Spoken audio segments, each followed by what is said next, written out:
안녕하세요.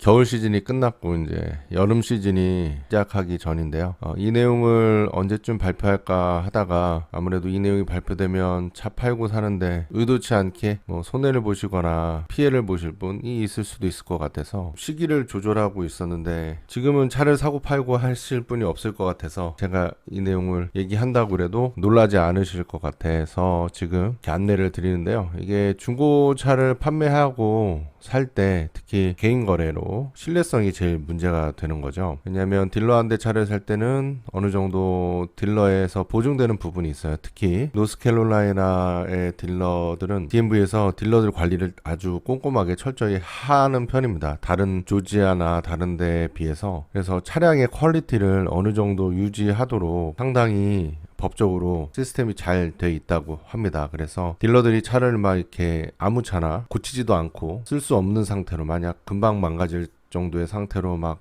판매하는 것을 막으려고, 그래 소비자들의 피해를 최대한 막으려고 DMV에서 최대한 노력을 하고 있기 때문에 어느 정도 이제 딜러에서 구매를 할 때는 차의 품질에 대해서 보증이 되고 또 나름대로 딜러 워런티도 있기 때문에 안심을 좀 할 수 있어요. 다만 개인 거래로 중고차를 거래할 때는 이제 그런 것들을 다 각자 알아서 구매자가 알아서 다 점검을 해야 돼요. 구매자 책임인 거예요. 판매자는 차를 as is, 차 있는 그대로 가격을 책정해서 판다고 하기 때문에 나중에 차가 문제가 생겼다 그래서 그걸 가지고 거래가 다 끝났는데 문제를 제기하고 이런 거는 사실 의미가 없거든요. 그게 받아줄 이유도 없고 판매자 입장에서 판매했으면 끝난 거예요. 돈을 다 주고 받았고 나중에 타고 다니다 보니까 이게 망가졌더라, 이게 얘기한 거랑 다르더라, 그래서 클레임을 한다고 해도 그 클레임을 들어주는 거는 전적으로 판매자의 마음이지 판매자가 그거에 대해서 보상을 해주거나 할 이유가, 왜냐하면 계약서를 쓸 때 as is로 판매하는 걸로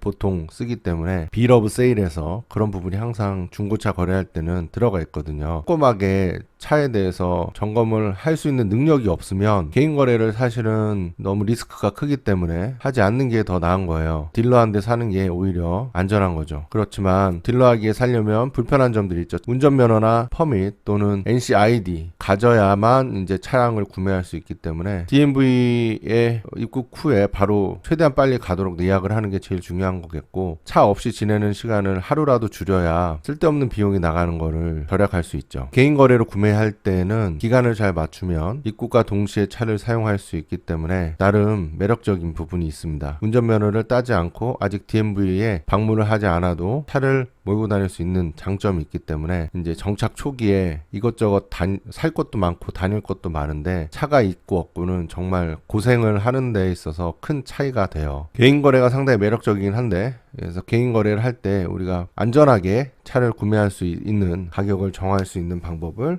이제 같이 좀 설명을 해 드릴게요. 판매자 입장에서는 여기도 지금 살고 계신 분들이 이제 곧 오실 분들한테 차를 팔 텐데, 이제 판매하고 나서 뒷소리가 안 나오려면 먼저 자기가 알고 있는 부분에 대해서 차에 문제가 있을 법한 그런 부분들이 머릿속에 떠오르면 리스트를 만들어서 리스트를 올려주는 게 나을 거예요. 그 리스트에 없었는데 나중에 문제가 됐다 그러면 이제 그런 부분을 가지고 보통 차 구매하신 분들이 보상을 요구하는 전화를 하시게 되거든요. 차량 판매가 이렇게 작은 돈이 아니기 때문에, 그래서 이런 불상사, 기분 안 좋은 일이 생기는 걸 막으려면 일단 본인이 알고 있는 한 차량에 대해서 문제될 사항들을 솔직하게 밝히는 게 중요합니다. 그런 적극적으로 이제 먼저 노력을 보여주는 것만으로도 작은 사소한 일들은 그냥 넘어가게 만들게 되는 거죠. 또 반면에 구매자는 판매자가 다 완벽하지 않아요. 1년을 몰았지만 판매자가 차를 다 알지 못하거든요. 그러니까 그런 부분도 이해하시고, 구매자는 나름대로 구매자 측면에서 차를 잘 볼 줄 모르면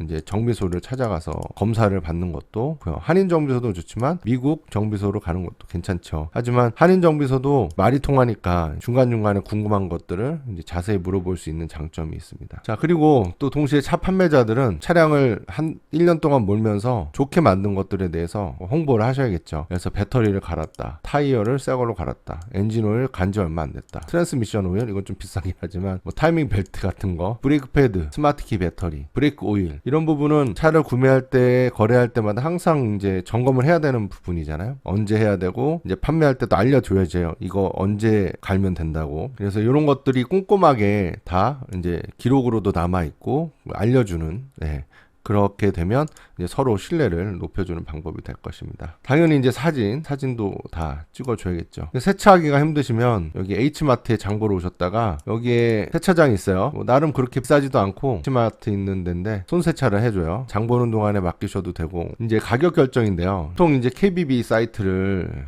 활용을 하세요. KBB 사이트가 문제가 뭐냐면 의도적으로 이제든 아니든 그 정보를 입력하면 그 정보에 따라서 가격을 산정해서 평균 가격을 알려줘요. 이 옵셔널한 정보까지 다 꼼꼼하게 입력을 하는 것, 안 하는 것에 따라서 가격 차이가 좀 날 수 있어요. 두리둥둥 두둥실 이렇게 나오는데 여기서 이 가격이다. 그 차에 대한 걸 알려주는 것이 아니라 그 차라는 모델에 대한 평균적인 얘기이기 때문에 손상이나 뭐 내부적인 문제들이 있고 없고에 따라서 가격이 많이 떨어질 수 있고, 실제로 이제 딜러한테 차를 팔러 가보시면 차 가격이 깎이는 부분에 대해서 지적을 받다 보면 좀 이제 기분이 상할 수가 있어요. 근데 그게 요거랑 꼭 같진 않거든요. 물론 비슷하게 나올 수도 있죠. 차가 엑셀런트한 상태고, 그러면 약간 좀 허수가 될 수 있다는 거예요. 입력하는 사람이 정보를 선택적으로 입력할 수 있기 때문에 그렇습니다. 사실 뭐 다 비지팅 분들이 다 사회적인 리pu테이션이 다 있으시고 해서 뭘 숨기고 그러는 건 아니에요. 의도적으로 제가 볼 때도. 다만 분쟁이 없기 위해서 현지인들에게 차를 살 때도 있기 때문에, 또 현지인들이 사람 속이는 건 아니지만 조심스러울 때가 있잖아요. KBB 가격을 그렇게 저는 신뢰하지 않고 저는 추천하지 않아요. 왜냐하면 실제로 그렇게 됐을 때 문제가 된 상황을 여러 케이스 봤기 때문에 문제 없이 잘 지나간 케이스가 훨씬 더 많죠. 항상 가시고 나서, 가실 때, 살 때는 지나가는데 갈 때 이제 차 팔러 개인한테 팔았으면 문제가 안 되는데, 이 차를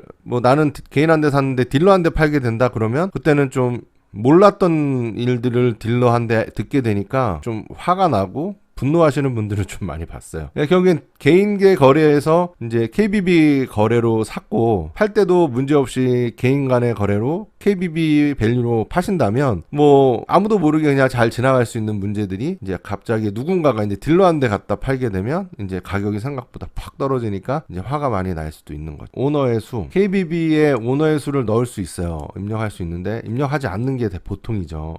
그리고 오너의 수도 이제 비지팅 분들이 1년씩 차량을 소유를 바꾸잖아요. 그래서 조심스러운 부분인 거예요. 한 5명, 6명 내 앞에서 한 5, 6년 탔다. 그러면 소유주가 5, 6명이고, 그러면 가격이, 차를 사는 사람 입장에서 차가 여러 명 몰았으면 사실 꺼려지잖아요. 다들 차 한 명 몬 거만 거의 중고 거래 하시니까 오너가 1명, 2명까지는 허용이 되는데 3명, 4명 가면 대부분 사람들이 차를 살 때 조금 꺼려지지 않을까요? 제가 추천해드리는 방법은 어프레이저리라는 게 딜러샵의 구매 가격을 공식적으로 받아낼 수 있어요. 그래서 전문 중고차 딜러가 차량의 상태를 꼼꼼히 보죠.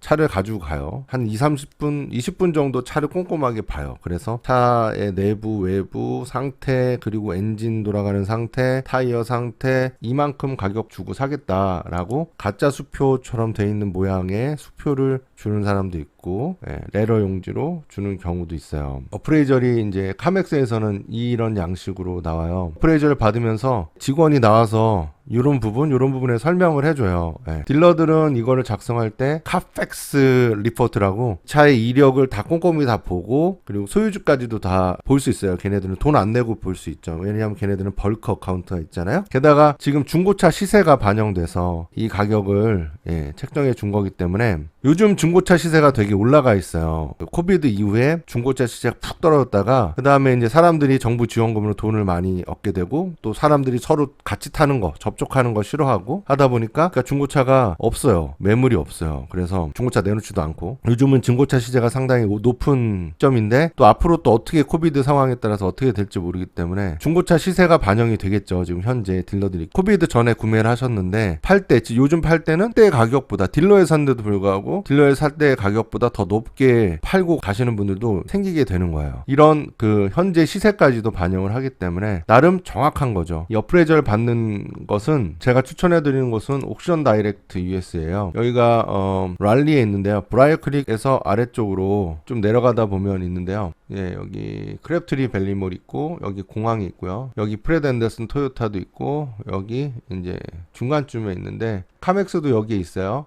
그래서 여기랑 두 군데에서 어프레이저를 받으시는 게, 시간이 되시면 한 번 할 때마다 한 3, 40분 걸려요. 시간이 되시면 받으면 좋아요. 여기랑 그리고 카맥스 랄리 여기를 가보시길 추천하고요. 왜냐면 붙어 있으니까. 뭐 더 시간이 되시면 한 군데 더 가셔도 되는데 여기 프레드 앤더슨 토요타 여기랑 여기랑 세 개가 이어져서 있기 때문에 여기가 제일 잘 쳐주는 것 같고요. 카맥스는 그거 여기랑 한 200불에서 500불 정도 차이 나고, 여기는 여기서 받은 거를 들고 가서 얼마에 쳐줄래 하고 물어보면 이거랑 똑같이 쳐준다고 보통 얘기해요. 예. 카맥스 더 쳐준다고는 얘기 안 하더라고요. 그래서 일단 여기가 좀 괜찮은 것 같아요. 제일 다른 데보다 몇백 불 더 쳐주는 것 같아요. 예. 판매자가 근데 이걸 해야 되잖아요. 그래서 구매자 입장에서는 판매자가 이거를 해주면 좋겠다. 예, 요거 리포트를 사진 찍어서 보내주면 좋겠다. 그럼 여기서 보통 1,500불에서 2,000불 정도, 1,500불, 2,000불 정도 더한 가격을 개인 거래 가격으로 선정하는 게 제일 합리적인 것 같아요. 그래서 이렇게 차량을 거래하시면 차 사시는 분 입장에서는 자기가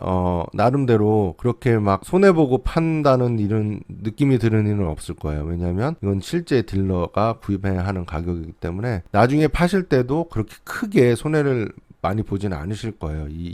이렇게 샀을 때는 요런 어프레이저 없이 사시면 이제 좀 딜러한테 만약에 파는 상황이 됐을 때 약간 뒤통수를 얻어맞는 듯한 그런 상황이 올 수도 있어서, 예. 그래서 저는 이제 오고 가시는 분들이 계속 이런 식으로 거래하셨으면 앞으로 크게 막 그 분쟁이 있거나 마찰이 있을 상황이 없을 것 같아서 나름대로 이렇게 추천해 드리는 방법입니다. Your beautiful life, Korean life.